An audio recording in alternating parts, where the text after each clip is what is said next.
ਸਤਿ ਸ੍ਰੀ ਅਕਾਲ ਜੀ। ਸਵਾਗਤ ਹੈ ਤੁਹਾਡਾ ਮਾਨ ਕਲਾਸਿਸ ਦੇ ਵਿੱਚ। ਅੱਜ ਆਪਾਂ ਪੰਜਾਬ ਦੇ ਇਤਿਹਾਸ ਦਾ ਲੈਕਚਰ ਨੰਬਰ 2 ਰਿਕਾਰਡ ਕਰ ਰਹੇ ਹਾਂ। ਜਿਹੜਾ ਕੱਲ ਆਪਾਂ ਲੈਕਚਰ ਨੰਬਰ 1 ਕੀਤਾ ਸੀ 16ਵੀਂ ਸਦੀ ਤੋਂ ਆਪਾਂ ਸ਼ੁਰੂ ਕੀਤਾ ਸੀਗਾ, ਤਾਂ ਉਹਦੇ ਵਿੱਚ ਆਪਾਂ ਪੋਲੀਟੀਕਲ ਕੰਡੀਸ਼ਨ ਦੇ ਬਾਰੇ ਸਾਰੀ ਡਿਟੇਲ ਦੇ ਵਿੱਚ ਪੜ੍ਹਿਆ ਸੀ ਵੀ 16ਵੀਂ ਸਦੀ ਦੇ ਵਿੱਚ ਪੰਜਾਬ ਦੇ ਵਿੱਚ ਪੋਲੀਟੀਕਲ ਕੰਡੀਸ਼ਨ ਕੀ ਸੀ, ਉਦੋਂ ਕਿਹੜੇ ਕਿਹੜੇ ਰਾਜ ਸੀਗੇ ਜਿਹੜੇ ਇੱਥੇ ਰਾਜ ਕਰ ਰਹੇ ਸੀਗੇ। ਅੱਜ ਆਪਾਂ ਸੋਸ਼ਲ ਕੰਡੀਸ਼ਨ ਦੇ ਬਾਰੇ ਪੜਾਂਗੇ। ਸੋਸ਼ਲ ਕੰਡੀਸ਼ਨ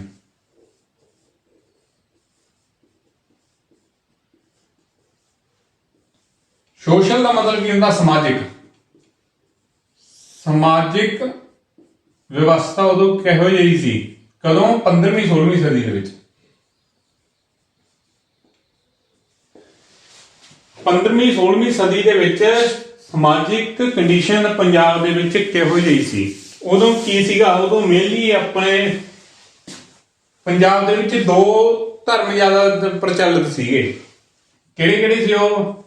ਪਹਿਲਾ ਤਾਂ ਸੀਗਾ ਮੁਸਲਿਮ,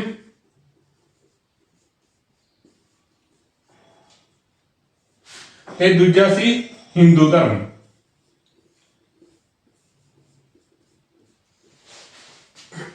ਤਾਂ ਆਪਣੇ ਉਦੋਂ ਦੇ ਪੰਜਾਬ ਦੇ ਵਿੱਚ ਜਾਂ ਉਦੋਂ ਦੇ ਸਮਾਜ ਦੇ ਵਿੱਚ ਦੋ ਭਾਂਤੇ ਲੋਕ ਜ਼ਿਆਦਾਤਰ ਗਿਣਤੀ ਦੇ ਵਿੱਚ ਰਹਿੰਦੇ। ਵੈਸੇ ਹੈ ਤਾਂ ਹੋਰ ਧਰਮਾਂ ਦੇ ਵੀ ਸੀ, ਜੈਨ ਸੀ, ਬੁੱਧ ਸੀਗਾ, ਪਰ ਉਹ ਥੋੜੀ ਸੰਖਿਆ ਦੇ ਵਿੱਚ ਸੀਗੇ। ਮੁਸਲਿਮ ਤੇ ਹਿੰਦੂ ਦੀ ਬਹੁ ਗਿਣਤੀ ਸੀ ਪੰਜਾਬ ਦੇ ਵਿੱਚ। ਤਾਂ ਜੇ ਆਪਾਂ ਇਹਨਾਂ ਦੀ ਸਮਾਜਿਕ ਕੰਡੀਸ਼ਨ ਦੀ ਗੱਲ ਕਰੀਏ ਤਾਂ ਮੁਸਲਿਮ ਵਰਗ ਦੇ ਜਿਹੜੇ ਲੋਕ ਸੀਗੇ ਉਦੋਂ ਉਹ ਮੇਨਲੀ ਤਿੰਨ ਕੰਡੀਸ਼ਨਾਂ ਦੇ ਵਿੱਚ ਵੰਡੇ ਹੋਏ ਸੀ। ਤਿੰਨ ਕਲਾਸਿਸ ਦੇ ਵਿੱਚ ਕਹਿ ਸਕਦੇ ਆਪਾਂ, ਤਿੰਨ ਜਮਾਤਾਂ ਦੇ ਵਿੱਚ। ਪਹਿਲੀ ਆ ਗਈ ਉੱਚ ਸ਼੍ਰੇਣੀ,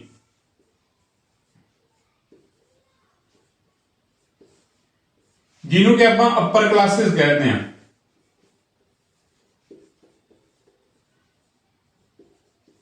ਦੂਜੀ ਆ ਗਈ ਮੱਧ ਸ਼੍ਰੇਣੀ,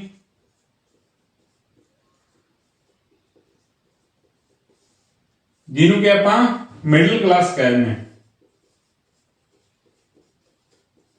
ਤੇ ਤੀਜੀ ਆ ਗਈ ਹੇਠਲੀ ਨੀਚ ਸ਼੍ਰੇਣੀ ਜਾਂ ਹੇਠਲੀ ਸ਼੍ਰੇਣੀ, ਜਿਹਨੂੰ ਆਪਾਂ ਅੰਗਰੇਜ਼ੀ ਦੇ ਵਿੱਚ ਲੋਅਰ ਕਲਾਸਿਸ ਕਹਿੰਦੇ ਆ।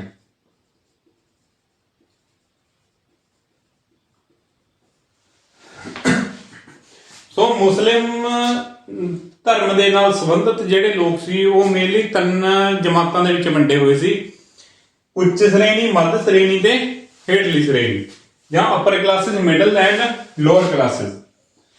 ਹੁਣ ਅਪਰ ਕਲਾਸਿਸ ਦੇ ਵਿੱਚ, ਉੱਚ ਸ਼੍ਰੇਣੀ ਦੇ ਵਿੱਚ ਕਿਹੜੇ ਕਿਹੜੇ ਲੋਕ ਆ ਜਾਂਦੇ ਸੀ? ਇਹਦੇ ਵਿੱਚ ਮੇਨਲੀ ਕਿਹੜੇ ਸੀ? ਨੋਬਲਸ ਸੀਗੇ, ਇਕਤਾਦਾਰ, ਉਦੋਂ ਬਾਅਦ ਉਲੇਮਾ। ਇਹ ਸਾਰੇ ਜਿਹੜੇ ਲੋਕ ਸੀਗੇ ਐਕਸਟਰਾ ਲਾ ਲਓ, ਜਿਵੇਂ ਸੈਯਦ ਵੀ ਆ ਜਾਂਦੇ ਇਹਦੇ ਵਿੱਚ। ਇਹ ਜਿਹੜੇ ਹਾਇਰ ਕਲਾਸਿਸ ਵਾਲੇ ਉੱਚੇ ਲੋਕ ਸੀਗੇ ਇਹ ਉੱਚ ਸ਼੍ਰੇਣੀ ਦੇ ਵਿੱਚ ਗਿਣੇ ਜਾਂਦੇ ਸੀਗੇ। ਜਿਵੇਂ ਕਿ ਉਲੇਮਾ ਸੀ। ਉਲੇਮਾ ਕੌਣ ਹੁੰਦੇ ਆ? ਇਹ ਉਸ ਸਮੇਂ ਦੇ ਧਾਰਮਿਕ ਆਗੂ ਕਹਿ ਲਓ ਆਪਾਂ, ਵੀ ਧਾਰਮਿਕ ਆਗੂ ਸੀਗੇ ਇਹ ਮੁਸਲਿਮ ਧਰਮ ਦੇ ਵਿੱਚ। ਧਾਰਮਿਕ ਆਗੂ ਕਹਿ ਸਕਦੇ ਆ। ਤਾਂ ਇਹ ਉਹ ਲੋਕ ਸੀ ਜਿਹੜੇ ਕਿ ਰਾਜੇ ਮਹਾਰਾਜਿਆਂ ਨੂੰ ਜਦੋਂ ਕੋਈ ਵੀ ਧਰਮ ਨਾਲ ਸੰਬੰਧਿਤ ਗੱਲ ਚੱਲਦੀ ਸੀ ਜਾਂ ਕੋਈ ਧਰਮ ਨਾਲ ਸੰਬੰਧਿਤ ਮਸਲਾ ਉੱਠਦਾ ਸੀ ਤਾਂ ਇਹ ਵਿਆਖਿਆ ਕਰਦੇ ਸੀਗੇ ਮੁਸਲਿਮ ਧਰਮ ਦੇ ਕਾਨੂੰਨਾਂ ਦੀ, ਜਾਂ ਉਹ ਮੁਸਲਿਮ ਧਰਮ ਨਾਲ ਸੰਬੰਧਿਤ ਰੀਤੀ ਰਿਵਾਜਾਂ ਦੀ ਵਿਆਖਿਆ ਕਰਦੇ ਸੀਗੇ। ਤਾਂ ਉਵੇਂ ਇਕਤਾਦਾਰ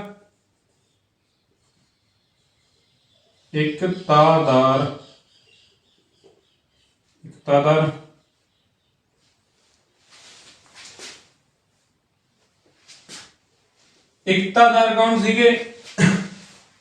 ਇਹ ਉਹ ਲੋਕ ਸੀ ਉੱਚ ਸ਼੍ਰੇਣੀ ਦੇ ਜਿਨ੍ਹਾਂ ਨੂੰ ਸਰਕਾਰ ਵੱਲੋਂ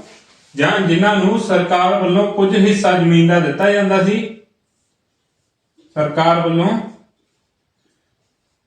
ਕੁਝ ਜ਼ਮੀਨ ਦਾ ਹਿੱਸਾ ਦਿੱਤਾ ਜਾਂਦਾ ਸੀ। ਜਾਂ ਕੁਝ ਇਲਾਕੇ ਦਾ ਲੈ ਲਓ, ਜ਼ਮੀਨ ਦਾ ਲਾ ਲਓ, ਤਾਂ ਇਹਨਾਂ ਤੋਂ ਮੇਨਲੀ ਕੀ ਸੀਗਾ, ਸਰਕਾਰ ਇੱਕ ਟੁਕੜਾ ਜ਼ਮੀਨ ਦਾ ਜਾਂ ਕਾਫੀ ਮਤਲਬ ਪਿੰਡ ਦੋ ਪਿੰਡਾਂ ਤੇ ਮਤਲਬ ਇਕਤਾਦਾਰ ਲਾ ਦਿੰਦੇ ਸੀਗੇ। ਇਹ ਕੀ ਕਰਦੇ ਮੇਨਲੀ, ਇਹ ਆਰਮੀ ਸਟੈਂਡ ਕਰਦੇ ਸੀਗੇ ਰਾਜਿਆਂ ਦੇ ਲਈ, ਕਿਉਂਕਿ ਰਾਜੇ ਆਪਦੀ ਆਰਮੀ ਓਨ ਤਾਂ ਕਰਦੇ ਸੀ, ਉਦੋਂ ਰਾਜਿਆਂ ਦੇ ਕੋਲ ਆਪਦੀ ਆਰਮੀ ਹੁੰਦੀ ਤਾਂ ਸੀਗੀ, ਪਰ ਜ਼ਿਆਦਾਤਰ ਉਹ ਡਿਪੈਂਡ ਕਰਦੇ ਸੀ ਇਹਨਾਂ ਲੋਕਾਂ ਤੇ ਜਿਹੜੇ ਕਿ ਵਸੂਲੀ ਕਰਦੇ ਸੀ ਤੇ ਇਹ ਆਰਮੀ ਨੂੰ ਪ੍ਰੋਵਾਈਡ ਕਰਦੇ ਸੀ। ਇੱਕ ਤਰ੍ਹਾਂ ਦਾ ਸਰਵਿਸ ਮੇਕਰ ਕਹਿ ਲਓ ਆਪਾਂ, ਸਰਕਾਰ ਦੇ ਵਿੱਚ ਸੀ। ਉਸ ਤੋਂ ਬਾਅਦ ਜਾਂ ਸਰਕਾਰ ਦੇ ਜਿਹੜੇ ਉੱਚ ਅਫਸਰ ਸੀ, ਸਰਕਾਰੀ ਉੱਚ ਸ਼੍ਰੇਣੀ ਦੇ ਜਿਹੜੇ ਅਫਸਰ ਸੀ, ਉਹਨਾਂ ਨੂੰ ਖਾਸ ਕਰ ਅਮੀਰ ਵੀ ਕਿਹਾ ਜਾਂਦਾ। ਇਹਨਾਂ ਨੂੰ ਅਮੀਰ ਵੀ ਕਿਹਾ ਜਾਂਦਾ ਸੀਗਾ।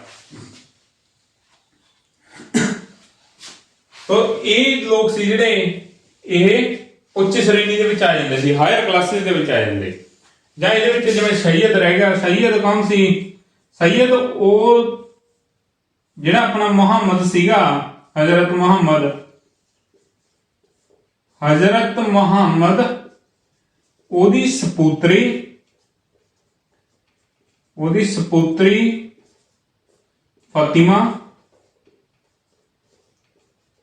ਫਾਤਿਮਾ ਦੀ ਵੰਸ਼ ਦੇ ਵਿੱਚੋਂ ਜਿਹੜਾ ਵੀ ਗਾਂ ਕੋਈ ਵੀ ਆਉਂਦਾ ਸੀ ਤਾਂ ਉਹਨੂੰ ਸੈਯਦ ਕਿਹਾ ਜਾਂਦਾ ਸੀਗਾ। ਇਹ ਵੀ ਹਾਇਰ ਕਲਾਸਿਸ ਦੇ ਵਿੱਚ, ਅਪਰ ਸ਼੍ਰੇਣੀ ਦੇ ਵਿੱਚ ਆ ਜਾਂਦੇ ਸੀਗੇ। ਉਦੋਂ ਬਾਅਦ ਆ ਗਿਆ ਮਿਡਲ ਕਲਾਸਿਸ।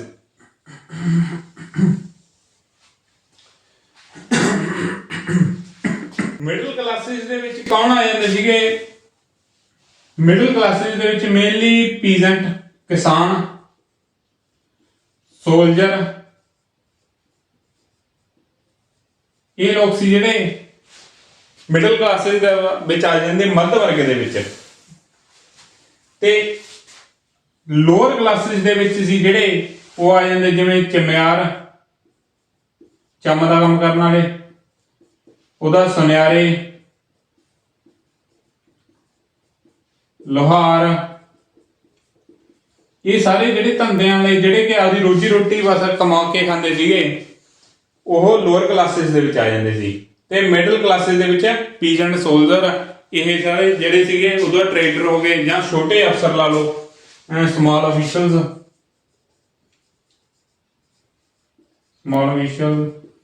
ਇਹ ਸਾਰੇ ਸੀ ਜਿਹੜੇ ਮੱਧ ਸ਼੍ਰੇਣੀ ਦੇ ਵਿੱਚ ਆਉਂਦੇ ਸੀਗੇ। ਤਾਂ ਜਿਹੜਾ ਮੁਸਲਿਮ ਲੋਕ ਸੀਗੇ ਉਸ ਸਮੇਂ ਦੇ, ਇਹਨਾਂ ਨੂੰ ਹਿੰਦੂਆਂ ਦੇ ਮੁਕਾਬਲੇ ਜ਼ਿਆਦਾ ਸਹੂਲਤਾਂ ਪ੍ਰਦਾਨ ਸੀਗੀਆਂ। ਉਹ ਕਿਵੇਂ? ਕਿਉਂਕਿ ਜਿਹੜਾ ਉਦੋਂ ਸਮੇਂ 15ਵੀਂ 16ਵੀਂ ਦੇ ਵਿੱਚ, 15ਵੀਂ 16ਵੀਂ ਸਦੀ ਦੇ ਵਿੱਚ ਜਿਹੜਾ ਰਾਜ ਭਾਗ ਸੀ, ਜਿਹੜੇ ਰਾਜੇ ਸੀ, ਉਹ ਮੇਨਲੀ ਮੁਸਲਿਮ ਧਰਮ ਦੇ ਨਾਲ ਸੰਬੰਧਿਤ ਸੀਗੇ। ਜਿਵੇਂ ਗਜ਼ਨਵੀ ਤੋਂ ਲਾ ਲਓ, ਮੁਹੰਮਦ ਗੋਰੀ, ਮੁਹੰਮਦ ਗਜ਼ਨਵੀ, ਖਾਲਜੀ ਡਾਇਨੈਸਟੀ, ਠੀਕ ਆ। ਉਦੋਂ ਬਾਅਦ ਖਾਲਜੀ ਡਾਇਨੈਸਟੀ ਤੋਂ ਬਾਅਦ ਆਪਣੇ ਲੋਧੀ ਡਾਇਨੈਸਟੀ ਸੀਗੀ। ਇਹ ਸਾਰੇ ਕਿਹੜੇ ਸੀ? ਮੁਸਲਿਮ ਧਰਮ ਨਾਲ ਸੰਬੰਧਿਤ ਸੀਗੇ। ਤਾਂ ਕਰਕੇ ਜਿਹੜੀਆਂ ਉੱਚ ਸ਼੍ਰੇਣੀ ਦੇ ਜਿੰਨੇ ਵੀ ਅਫਸਰ ਸੀਗੇ ਉਹ ਜ਼ਿਆਦਾਤਰ ਮੁਸਲਿਮ ਧਰਮ ਦੇ ਨਾਲ ਸੰਬੰਧਿਤ ਹੁੰਦੇ ਸੀ। ਹੁਣ ਆਪਾਂ ਗੱਲ ਕਰੀਏ ਹਿੰਦੂ ਧਰਮ ਦੀ। ਹਿੰਦੂ ਜਿਹੜੇ ਲੋਕ ਸੀ ਉਹਨਾਂ ਨੂੰ ਇੰਨੀਆਂ ਜ਼ਿਆਦਾ ਸਹੂਲਤਾਂ ਨਹੀਂ ਸੀ, ਇੰਨਾ ਜ਼ਿਆਦਾ ਮਾਨ ਸਤਿਕਾਰ ਨਹੀਂ ਦਿੱਤਾ ਜਾਂਦਾ ਸੀ ਜਿੰਨਾ ਕਿ ਮੁਸਲਿਮ ਧਰਮ ਨੂੰ ਸੀ। ਕਿਉਂ? ਮੁਸਲਿਮ ਧਰਮ ਦੇ ਲੋਕਾਂ ਨੂੰ ਸੀ ਖਾਸ ਕਰ। ਕਿਉਂ? ਆਪਾਂ ਕਿਵੇਂ ਕਹਿ ਸਕਦੇ ਵੀ ਹਾਂ ਹਿੰਦੂ ਧਰਮ ਦੇ ਲੋਕਾਂ ਨੂੰ ਮੁਸਲਿਮ ਧਰਮ ਦੇ ਲੋਕਾਂ ਦੇ ਮੁਕਾਬਲੇ ਵਧੀਆ ਸਥਿਤੀ ਵਿੱਚ ਨਹੀਂ ਸੀਗੇ? ਆਪਾਂ ਤਾਂ ਕਹਿ ਸਕਦੇ ਕਿਉਂਕਿ ਇਹਨਾਂ ਤੋਂ ਸਪੈਸ਼ਲੀ ਜਜ਼ੀਆ ਟੈਕਸ ਲੈਤਾ ਜਾਂਦਾ ਸੀਗਾ। ਜਜ਼ੀਆ ਟੈਕਸ ਲੈਤਾ ਜਾਂਦਾ ਇਹਨਾਂ ਤੋਂ, ਇਹ ਹਰੇਕ ਹਿੰਦੂ ਤੋਂ ਲੈਤਾ ਜਾਂਦਾ ਸੀਗਾ। ਫੋਰਸਫੁਲੀ ਹੁਣ ਲੈਂਦੇ ਸੀਗੇ, ਜ਼ੋਰ ਦੇ ਨਾਲ ਲੈਂਦੇ ਸੀ। ਉਹਦਾ ਕੋਈ ਵੀ ਯਾਤਰਾ ਕਰਨੀ ਹੈ, ਯਾਤਰਾ ਦਾ ਟੈਕਸ ਧਰ ਦਿੰਦੇ ਇਹਨਾਂ ਦੇ, ਜਿਸ ਦੇ ਡਰ ਵਜੋਂ ਬਹੁਤੇ ਹਿੰਦੂ ਮੁਸਲਿਮ ਧਰਮ ਦੇ ਵਿੱਚ ਧਰਮ ਪਰਿਵਰਤਨ ਕਰ ਗਏ ਸੀਗੇ। ਉਵੇਂ ਜਿਹੜਾ ਹਿੰਦੂ ਧਰਮ ਆ ਇਹਦੇ ਵਿੱਚ ਮੇਨਲੀ ਕਿਹੜੇ ਜਾਤੀਆਂ ਦੇ ਲੋਕ ਆ ਜਾਂਦੇ ਸੀ? ਪਹਿਲਾ ਆ ਗਿਆ ਬ੍ਰਾਹਮਣ,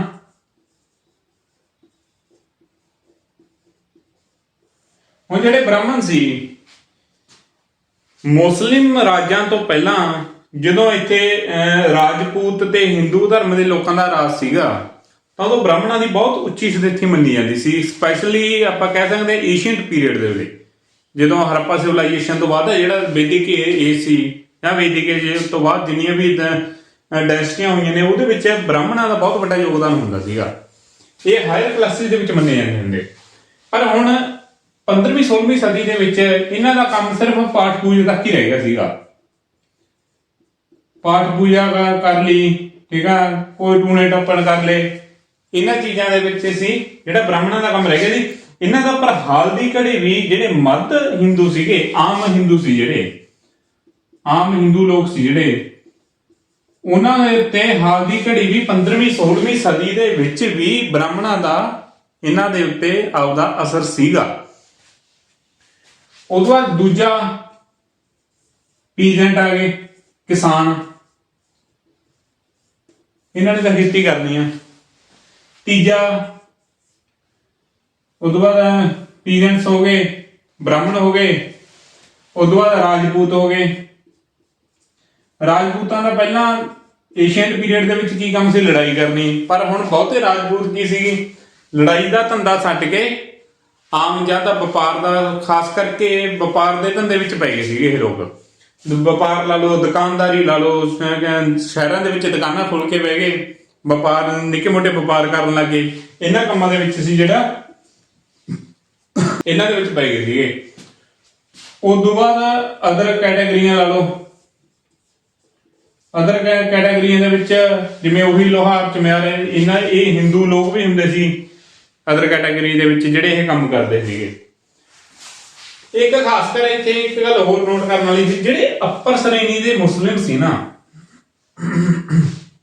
ਇਹਨਾਂ ਦਾ ਜਿਹੜਾ ਜੀਵਨ ਪੱਧਰ ਸੀ ਇਹਨਾਂ ਲੋਕਾਂ ਨੂੰ ਕਾਫੀ ਉੱਚਾ ਸੀ, ਜਿਸ ਦੇ ਕਾਰਨ ਇਹ ਬਹੁਤੇ ਜਿਹੜੇ ਮਤਲਬ ਜਿਹੜੇ ਹਾਇਰ ਕਲਾਸਿਸ ਦੇ ਜਿੰਨੇ ਵੀ ਇਹ ਸੀਗੇ, ਇਹ ਜ਼ਿਆਦਾਤਰ ਨੌਕਰਾਨੀਆਂ ਬਹੁਤ ਰੱਖਦੇ ਹੁੰਦੇ ਸੀਗੇ, ਜਿਹੜੀਆਂ ਕਿ ਲੋਅਰ ਕਲਾਸਿਸ ਦੇ ਨਾਲ ਸੰਬੰਧਿਤ ਸੀ ਆਪਦੇ ਸੇਵਾ ਲਈ, ਠੀਕ ਆ, ਆਪਦੇ ਕੰਮਾਂ ਧੰਦਿਆਂ ਲਈ ਮੂਰੇ ਨੌਕਰਾਨੀਆਂ ਰੱਖਦੇ ਬਹੁਤ ਸਾਰੀਆਂ। ਇਹਦਾ ਸੀਗਾ ਵੀ ਜਿਹੜਾ ਉਦੋਂ ਸਮਾਜਿਕ ਢਾਂਚਾ ਸੀ ਜਿਹੜਾ ਉਹ ਮੇਨਲੀ ਕਿਹੜੇ ਧਰਮਾਂ ਦੇ ਵਿੱਚ ਵੰਡਿਆ ਸੀ? ਮੁਸਲਿਮ ਧਰਮ ਤੇ ਹਿੰਦੂ ਧਰਮ।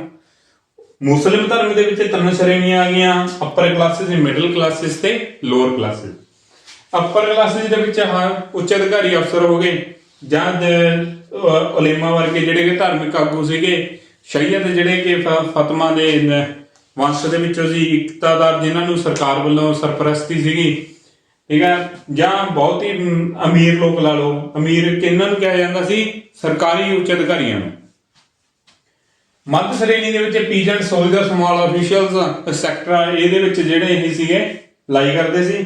ਉਹਦਾ ਹੇਠਲੀਆਂ ਸ਼੍ਰੇਣੀਆਂ ਦੇ ਵਿੱਚ ਚਮਿਆਰ, ਸੁਨਾਰੇ, ਲੋਹਾਰ, ਜਿਹੜੇ ਵੀ ਆਪਦਾ ਰੋਜ਼ ਦਾ ਕੰਮ ਕਰਕੇ ਰੋਟੀ ਖਾਂਦੇ ਸੀਗੇ। ਉਹ ਵੀ ਹਿੰਦੂ ਧਰਮ ਦੇ ਵਿੱਚ ਵੀ ਕੀ ਸੀਗਾ? ਹਿੰਦੂ ਲੋਕਾਂ ਦੇ ਵਿੱਚ ਬ੍ਰਾਹਮਣ ਸੀਗੇ। ਪਹਿਲਾਂ ਇਹਨਾਂ ਦਾ ਦਰਜਾ ਬਹੁਤ ਉੱਚਾ ਸੀ, ਪਰ ਮਿਡਲ ਜਿਹੜਾ ਆਪਾਂ ਹਿਸਟਰੀ ਕਹਿ ਲਈਏ ਉਹਦੇ ਵਿੱਚ ਬ੍ਰਾਹਮਣਾਂ ਦਾ ਦਰਜਾ ਪਹਿਲਾਂ ਨਾਲੋਂ ਘਟ ਗਿਆ ਸੀ। ਇਹ ਸਿਰਫ ਆਮ ਪਾਠ ਪੂਜਾ ਜਾਂ ਟੂਣੇ ਟੱਪਣਾ ਦੇ ਕੰਮ ਜੋਗੇ ਰਹਿ ਗਏ ਸੀਗੇ, ਪਰ ਆਮ ਹਿੰਦੂ ਵਰਗ ਦੇ ਵਿੱਚ ਇਹਨਾਂ ਦਾ ਪ੍ਰਭਾਵ ਹਜੇ ਵੀ ਜਾਰੀ ਸੀਗਾ। ਪੀਜੈਂਟ ਹੋ ਗਏ, ਰਾਜਪੂਤ ਹੋ ਗਏ, ਜਿਹੜੇ ਕਿ ਬਿਜ਼ਨਸਮੈਨ ਬਣ ਗਏ ਸੀਗੇ ਜਾਂ ਨਿੱਕੇ ਮੋਟੇ ਦੁਕਾਨਦਾਰੀਆਂ ਖੋਲੀਆਂ ਸੀ ਜਿਨ੍ਹਾਂ ਨੇ, ਤੇ ਜਾਂ ਹੋਰ ਜਿਹੜੀਆਂ ਵੀ ਆਮ ਹਿੰਦੂ ਧਰਮ ਦੇ ਵਿੱਚ ਵੀ ਜਿਹੜੀਆਂ ਜਾਤੀਆਂ ਸੀਗੀਆਂ, ਜਿਹੜੀਆਂ ਕਲਾਸਿਸ ਸੀਗੀਆਂ। ਹੁਣ ਆਪਾਂ ਇਸ ਤੋਂ ਬਾਅਦ ਸੋਸ਼ਲ ਕੰਡੀਸ਼ਨ ਦੇ ਵਿੱਚ ਮੇਨਲੀ ਗੱਲ ਕਰੀਏ ਪੋਜੀਸ਼ਨ ਆਫ ਵੂਮਨ। ਜਿਹੜੀ ਉਦੋਂ ਪੋਜੀਸ਼ਨ ਸੀ ਆਫ ਵੂਮਨ, ਔਰਤਾਂ ਦੀ ਸਥਿਤੀ ਕੀ ਸੀਗੀ? ਪੋਜੀਸ਼ਨ ਆਫ ਵੂਮਨ, ਜਿਹੜਾ ਮਿਡਲ ਹਿਸਟਰੀ ਸੀਗੀ ਇਸ ਦੇ ਵਿੱਚ ਔਰਤਾਂ ਦੀ ਸਥਿਤੀ ਕੋਈ ਬਹੁਤੀ ਚੰਗੀ ਨਹੀਂ ਸੀਗੀ। ਕਿਉਂ? ਦੋ ਤਿੰਨ ਰੀਤੀ ਰਿਵਾਜ ਸੀਗੇ ਉਸ ਸਮੇਂ ਦੇ ਜਿਹੜੇ ਕਿ ਬਹੁਤ ਹੀ ਖਤਰਨਾਕ ਸੀ, ਖਾਸ ਕਰ ਲੇਡੀਜ਼ ਦੇ ਲਈ। ਜਿਵੇਂ ਪਹਿਲਾਂ ਆ ਗਿਆ ਸਤੀ ਪ੍ਰਥਾ ਸੀਗੀ, ਠੀਕ ਆ। ਜੇ ਕੋਈ ਔਰਤ ਜਲਾਈ ਨਾ ਜਾਂਦੀ ਜਾਂ ਸਤੀ ਨਾ ਹੁੰਦੀ ਤਾਂ ਉਹਦੀ ਦੁਰਦਸ਼ਾ ਸੀ ਜਿਹੜੀ ਬਹੁਤੀ ਵਧੀਆ ਨਹੀਂ ਸੀਗੀ ਉਸ ਸਮੇਂ। ਉਹਦਾ ਦੂਜਾ ਸੀਗਾ ਐਜੂਕੇਸ਼ਨ ਪੱਖ ਲਾ ਲਓ। ਜਿਹੜੀ ਐਜੂਕੇਸ਼ਨ ਦਾ ਪੱਖ ਸੀਗਾ, ਉਦੋਂ ਔਰਤਾਂ ਨੂੰ ਬਹੁਤਾ ਪੜ੍ਹਾਇਆ ਨਹੀਂ ਜਾਂਦਾ ਸੀਗਾ। ਸਿਰਫ ਉੱਚ ਸ਼੍ਰੇਣੀ ਦੀਆਂ ਕੁਝ ਔਰਤਾਂ ਹੀ ਸੀ ਜਿਹੜੀਆਂ ਕਿ ਐਜੂਕੇਸ਼ਨ ਹਾਸਲ ਕਰਦੀਆਂ ਸੀ, ਨਹੀਂ ਜ਼ਿਆਦਾਤਰ ਔਰਤਾਂ ਸੀ ਅਨਪੜ੍ਹ ਹੀ ਹੁੰਦੀਆਂ ਸੀਗੀਆਂ। ਤੀਜਾ ਬਾਲ ਵਿਆਹ ਹੋ ਗਿਆ। ਜਿਵੇਂ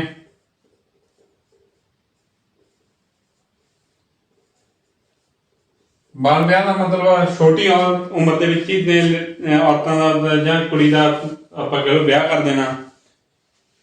ਚੌਥਾ ਸੀਗਾ ਪੋਲੀਗੈਮੀ, ਮੀਨਸ ਬਹੁਤੇ ਔਰਤਾਂ ਨਾਲ ਵਿਆਹ ਕਰਾਉਣੇ। ਇਹ ਜ਼ਿਆਦਾਤਰ ਕੀ ਸੀਗਾ, ਅਪਰ ਕਲਾਸਿਸ ਦੇ ਵਿੱਚ ਪ੍ਰਚਲਿਤ ਸੀ।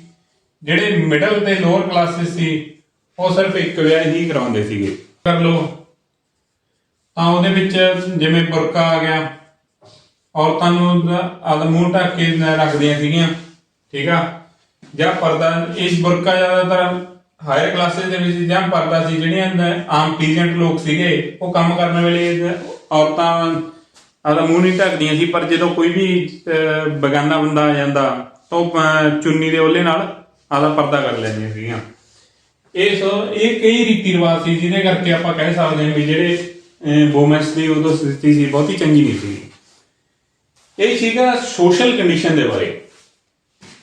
ਔਰ ਜਿਹੜੀ ਇਸ ਤੋਂ ਬਾਅਦ ਅਗਲੀ ਵੀਡੀਓ ਆ ਉਹਦੇ ਵਿੱਚ ਆਪਾਂ ਸੋਸ਼ਲ ਕੰਡੀਸ਼ਨ ਦੇ ਵਿੱਚ 2-3 ਚੀਜ਼ਾਂ ਹੋਰ ਨੇ ਜਿਹੜੀਆਂ ਰਹਿ ਗਈਆਂ, ਜਿਵੇਂ ਡਾਈਟ ਹੋ ਗਿਆ, ਡਾਈਟ, ਔਰਨਾਮੈਂਟਸ ਵੀ ਉਹ ਪਾਉਂਦੇ ਕੀ ਸੀਗੇ,